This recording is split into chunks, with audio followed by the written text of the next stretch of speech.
J'étais à Seattle en 1942.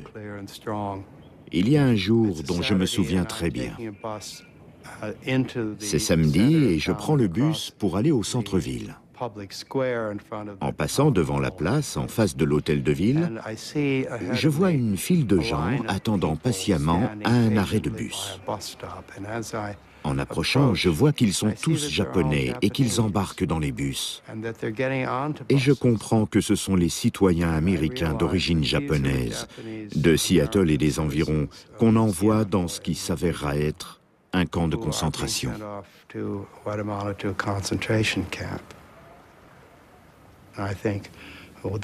Je me dis que ce sont mes ennemis, mais ils n'ont pas du tout l'air d'ennemis dans leurs vêtements américains, avec leurs valises en carton, attendant qu'on les envoie dans le désert. Le 19 février 1942, le président Roosevelt signe le décret-loi numéro 90-66. Le ton en est prudemment neutre. Il autorise le département de la guerre à définir des zones militaires et à en exclure toute personne représentant un danger potentiel.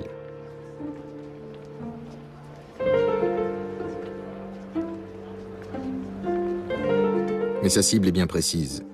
Il s'agit des 110 000 habitants de la côte ouest, d'ascendance japonaise. Ils sont chassés de chez eux et internés dans des camps à l'intérieur des terres.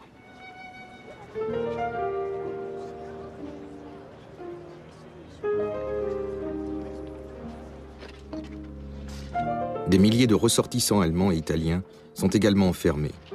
Mais les millions de citoyens américains d'origine allemande et italienne peuvent continuer à vivre normalement. Seuls les Américains d'origine japonaise de la côte ouest sont ostracisés.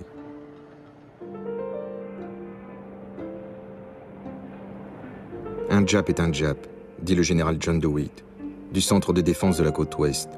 Qu'il soit citoyen américain ou non ne fait aucune différence. Je n'en veux aucun ici.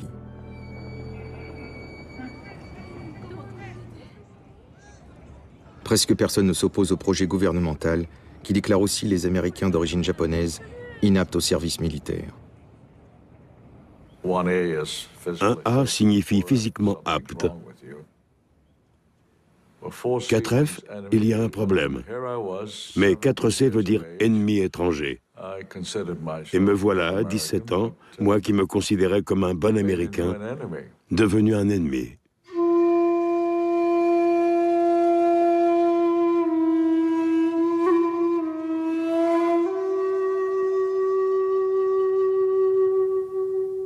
À Sacramento, peu après l'annonce du décret de loi 90-66, des inscriptions sauvages disant « Dehors les Japs » fleurissent dans toute la ville.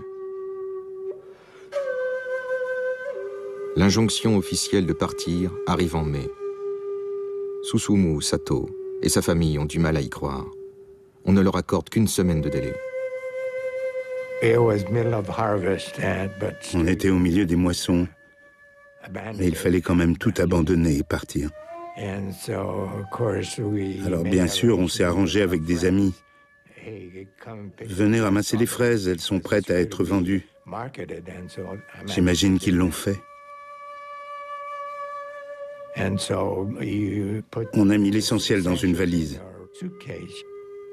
Le premier jour, quand on a dû faire les bagages et prendre le train, on se demandait vraiment ce qui allait nous arriver.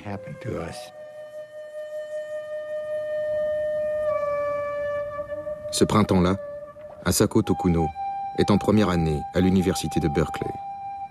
Ses parents et son grand-père, nés au Japon, sont évacués en premier. Elle et sa sœur sont autorisés à rester quelque temps pour fermer l'entreprise familiale. On accueillit les fleurs et on en a fait des bouquets pour les apporter au marché aux fleurs de San Francisco. C'est comme ça qu'on est resté ouvert. Nos fleurs ne sont pas allées à la poubelle. C'était la saison où elles étaient en pleine floraison, juste avant Pâques et les vacances.